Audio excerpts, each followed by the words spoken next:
नमस्कार। मेरा नाम भाऊ तोरसेकर। आप देख रहे हैं प्रतिवाद। दोस्तों, बंगाल की पहचान दो कारणों से ज्यादा है। एक तो बंगाल का शेर, टाइगर ऑफ बंगाल, यानी जो पट्टे वाला पीले रंग का, काले पीले रंग का शेर होता है, बाघ होता है, उसको बंगाल टाइगर बोला जाता है। और दूसरी पहचान है बंगाली जादू। देश के अलग अलग हिस्सों में हम जो जादूगर देखते हैं या जादू टोना करने वाला, काला जादू करने वाले, उनको भी बंगाली जादू ऐसा कहा जाता है। आज अगर बंगाल का चुनाव होने जा रहा है तो जादू शब्द का इस्तेमाल करना सही होगा, ऐसा मुझे लगता है। इसका कारण ये है कि बंगाल एक देश का अजीब इलाका है, जहां जो चीजें होती है वो पूरे देश में वैसे ही होगी, उसकी कोई गारंटी नहीं है। जब पूरे बंगाल में एक तरीके से लहर आती है, वो बंगाल में आएगी ऐसी बात नहीं है। तो इसलिए उसी को मैं बंगाल की जादू मानता हूं। तो इसलिए जब इंदिरा गांधी की लहर वापस आ गई 77 के बाद, इमरजेंसी के बाद जनता पार्टी की लहर आई थी और उसमें कांग्रेस डूब गई थी। लेकिन जब वापस 1980 में इंदिरा जी राजनीति में लौटी, फिर से 2/3 मेजोरिटी से देश की प्रधानमंत्री बनी, उस वक्त पूरे देश में एक इंदिरा लहर आई थी, जिसमें 2.5 साल पहले बहुमत पाने वाली जनता पार्टी डूब गई थी। लेकिन उस वक्त भी बंगाल में इंदिरा की जादू नहीं चली थी। इंदिरा की जादू नहीं चली थी। बंगाल की जादू इसलिए अलग होती है, बंगाल अलग है इसलिए बंगाल की जादू। और जो इमरजेंसी के बाद बंगाल में वामपंथियों का एक गठबंधन बना, वो लगातार चुनाव जीतते रहा। 77 हो, 81 हो या 82 हो, 86 हो, जो जो चुनाव होते गए, बार बार लगातार वामपंथी गठबंधन जीतता गया। और आहिस्ते आहिस्ते बंगाल में कांग्रेस, जो अपोजिशन पार्टी थी, अकेला विपक्ष था, वो लड़ना भी भूल गया। यानी कांग्रेस की कोई अच्छी लीडरशिप बंगाल में खड़ी नहीं हो पाई। तो उससे ही निकलकर एक लड़ाकू महिला आगे आई, जिसने पिछले शताब्दी के आखिर में एक नई पार्टी बनाई, तृणमूल कांग्रेस। जमीन से जुड़े हुए कार्यकर्ताओं की पार्टी बनाई, जिसने दिल्ली में बैठे हाईकमांड को मानना नकार दिया, और उसकी नेता बनी ममता दीदी। ममता दीदी भी लड़ती रही सीपीएम से। वैसे तो 98 से लेकर 2011 तक ममता अलग अलग एक्सपेरिमेंट करती रही, प्रयोग करती रही। कभी बीजेपी के साथ जाकर, कभी कांग्रेस के साथ महाजोट बनाकर वामपंथी गठबंधन को हराने की ममता ने कोशिश की। अलग अलग एक्सपेरिमेंट की, रुकी नहीं। आज यही ममता है जिसको बांग्लादेश के बोगस वोटर पर जीतने वाली नेता माना जाता है। वही ममता है। एक समय उन्होंने बांग्लादेशियों को बंगाल से हटाने की मांग करते हुए लोकसभा में सभापति के मुंह पर कागज फेंके थे। वही ममता आज बदनाम है कि बंगाल में अपनी सत्ता बचाने के लिए वो बांग्लादेशी बोगस वोटर का आधार ले रही है।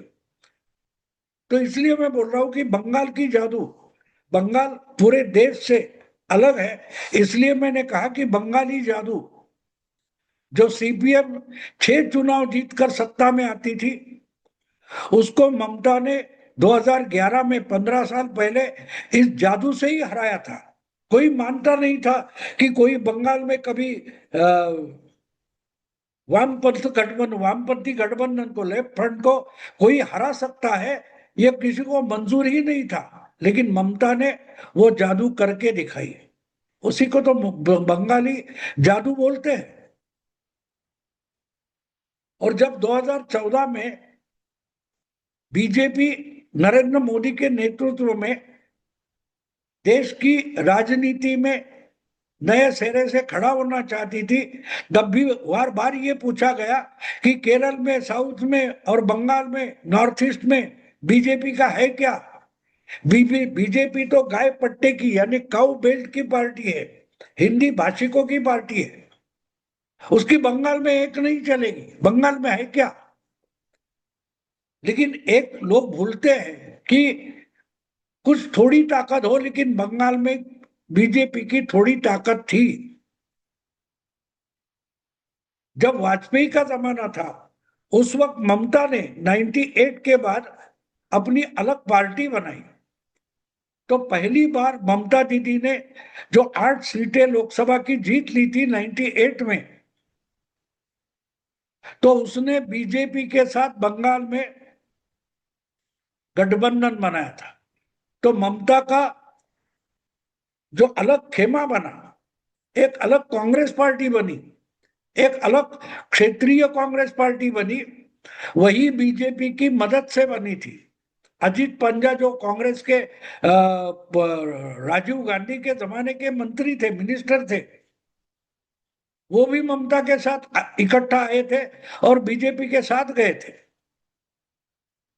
कहने का मतलब, बंगाल ने ये जादू बार बार दिखाई है। और 2011 में जब ममता ने वामपंथियों के खिलाफ नंदीग्राम और सिंगूर का आंदोलन छेड़ा था,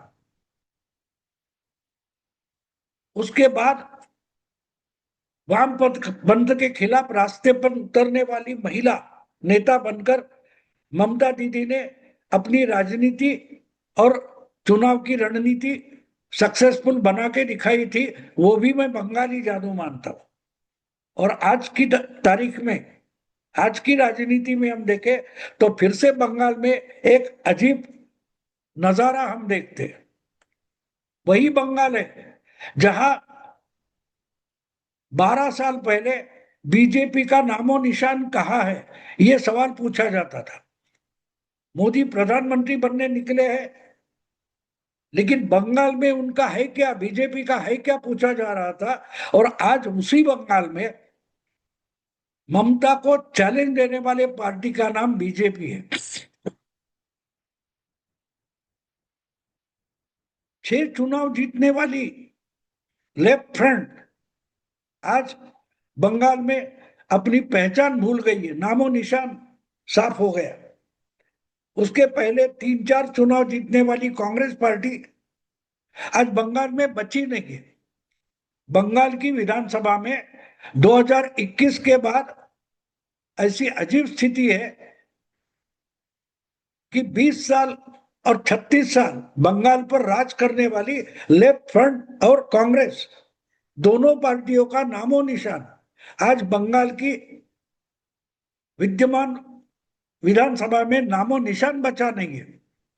और जो दो पार्टियां हैं, ये 21वीं शताब्दी की पार्टियां हैं। पहले तृणमूल कांग्रेस और आज बीजेपी। एक बात है, वोटर तो वही होता है, कार्यकर्ता वही होते हैं। आहिस्ता आहिस्ता एक जनरेशन से दूसरे जनरेशन में शिफ्ट होते हुए एक पार्टी के कार्यकर्ता की नेक्स्ट जनरेशन दूसरी पार्टी में चली जाती है। आज असम के मुख्यमंत्री है, वो बीजेपी के मुख्यमंत्री बनने से पहले बीजेपी के मंत्री थे, और उससे भी पहले 10-12 साल पहले वो कांग्रेस के मंत्री थे। आज वो बीजेपी के एक आक्रामक हिंदुत्ववादी चेहरा माने जाते। तो ये गड़बड़ी होती रहती है, बदलते रहते। बंगाल का भी चुनाव ऐसे ही, बंगाल की भी राजनीति ऐसे ही बदलती रही।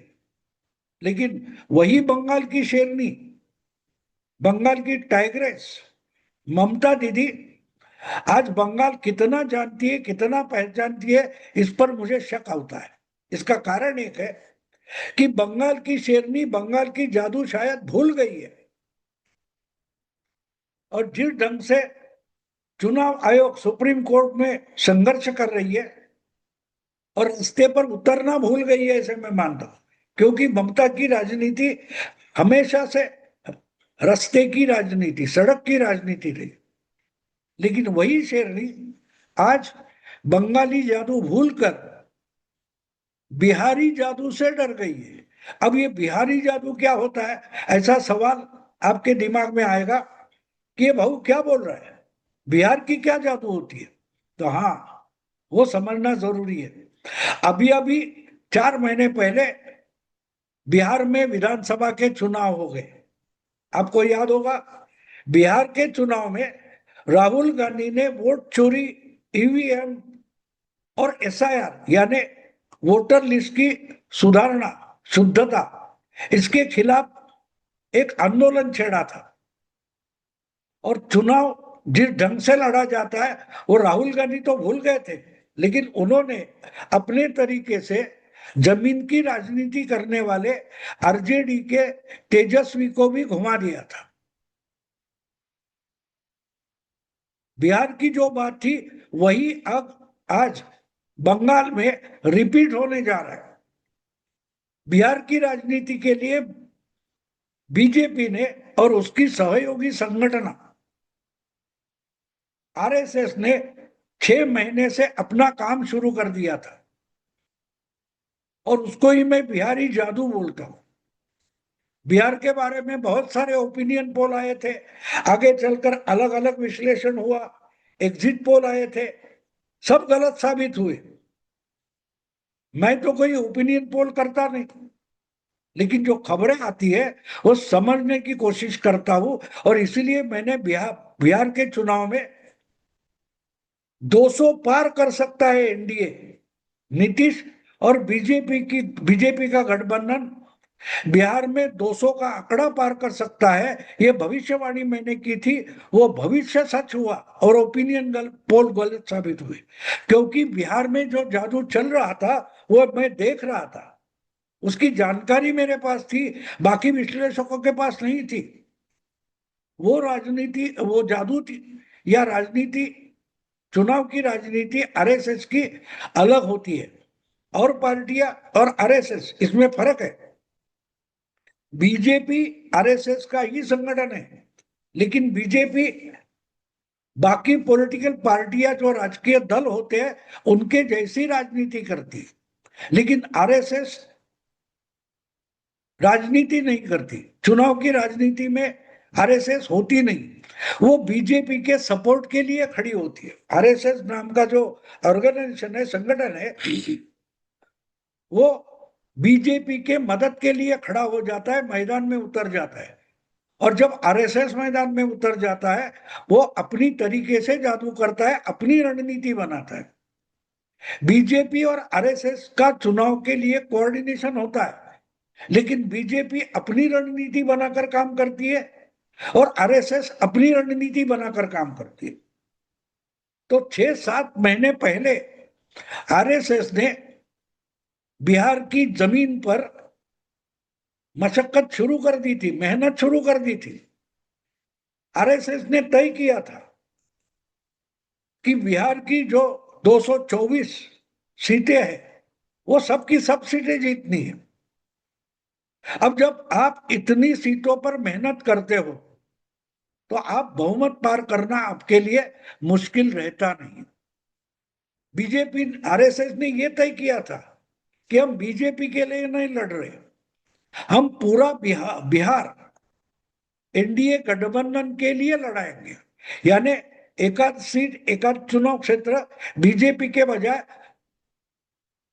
नीतीश को चला जाए, जेडीयू को चला जाए, तो वो भी सीट जीतनी है। इसके लिए आरएसएस ने मेहनत की थी, और इसके लिए सबसे बड़ी रणनीति एक थी कि हर वोटर से आरएसएस का कोई ना कोई स्वयंसेवक कार्यकर्ता कम से कम 5 बार मिलेगा, उससे बात करेगा, उसके घर जाएगा।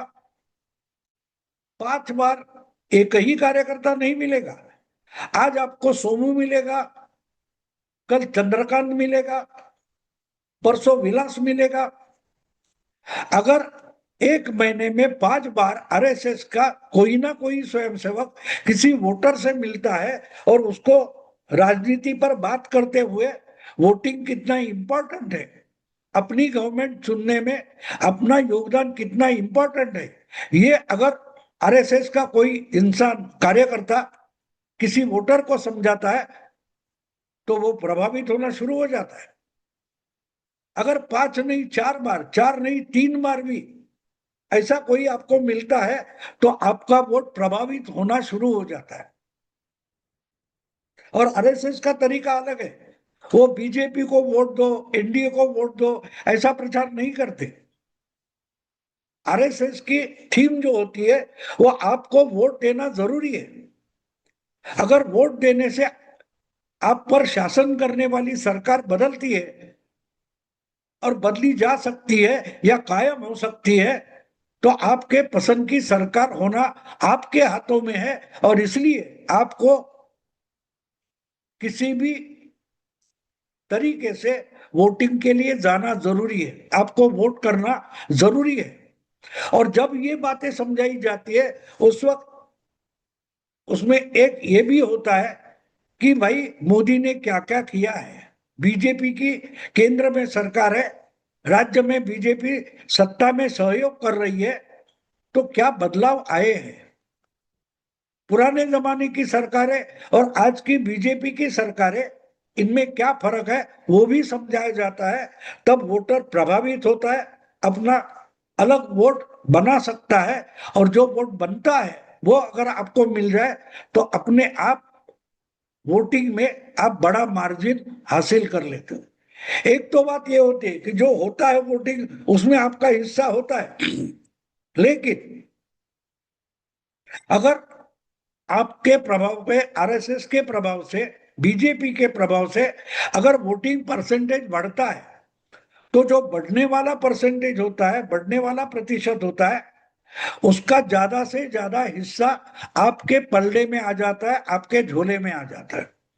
और अपने आप चुनाव के नतीजों में आपका वजन बढ़ जाता है। तो इसको मैं आरएसएस की जादू या बिहार की जादू कहता हूं, जो हमने महाराष्ट्र के चुनाव में देखी। महाराष्ट्र में आरएसएस के कारण बीजेपी और महायुति 200 पार कर चुकी थी। और इसलिए मैंने बोला था कि बिहार में जिस ढंग से 6-7 महीने से आरएसएस काम कर रही थी, उसके परिणाम था बिहार का चुनाव महाराष्ट्र के लाइन पर चला जाएगा, महाराष्ट्र के रास्ते से चला जाएगा और जाएगा तो 200 का आंकड़ा एनडीए छू सकती है और छू लिया। उसको मैं बिहारी जादू बोलता हूं। अब आहिस्ता आहिस्ता कोर्ट में उलझी हुई ममता की समझ में आ रहा है कि जिस ढंग से बीजेपी ने और एनडीए ने बिहार में चमत्कार करके दिखाया कि लालू, तेजस्वी यादव और राहुल गांधी वोट चोरी ईवीएम में उलझे रहे, कोर्ट कचहरी में उलझे रहे, उसी तरह से ममता भी पिछले 4 महीनों से कोर्ट कचहरी और चुनाव आयोग से उलझी रही। और उनके कार्यकर्ता वोटर के पास पहुंचे नहीं है, अब पहुंचने की कोशिश कर रहे हैं। लेकिन आरएसएस ने पिछले 10 महीनों से, 8 महीनों से, 9 महीनों से अलग अलग चुनाव क्षेत्र में बंगाल के वोटर से संपर्क किया है, 1 बार, 2 बार, 4 बार। और मुझे जो जानकारी है उसके मुताबिक बंगाल के लिए परिवर्तन लाना है तो आरएसएस ने तय किया था कि एक एक वोटर को कम से कम 7 बार मिलना जरूरी है। मैं मानता हूं कि हर वोटर को 7 बार मिलना शायद पॉसिबल नहीं होगा, लेकिन अगर 7 की जगह 6 बार, 6 की जगह 5 बार, 5 की जगह 4 बार भी आरएसएस का कोई ना कोई स्वयंसेवक वोटर से मिला होगा, दूर दूर गांव देहात में जाकर मिला होगा, तो उसका वोट वो प्रभावित करेगा। और एक जगह एसआर से घटे हुए वोटर, भाग चुके बांग्लादेशी वोटर, रोहिंग्या वोटर, उससे घटी हुई वोटर लिस्ट, और आरएसएस का ये एक्सटेंडेड प्रोग्राम, विस्तारित प्रोग्राम, ये दोनों मिलकर अगर बिहार की जादू बंगाल में चली तो ममता समझ रही है कि हार उसके दरवाजे पर दस्तक दे रही है। देखते हैं दोस्तों क्या होता है। लेकिन मुझे पूछो तो मैं मानता हूं कि ये बंगाल की शेरनी बंगाल की जादू भूल गई है, बंगाली जादू भूल गई है और बिहार की जादू से डरी हुई है, इसलिए हमें बौखलाई दिखाई देती है। दोस्तों अगर ये वीडियो पसंद आए, लाइक कीजिए, शेयर कीजिए और प्रतिवाद को सब्सक्राइब कीजिए। नमस्कार।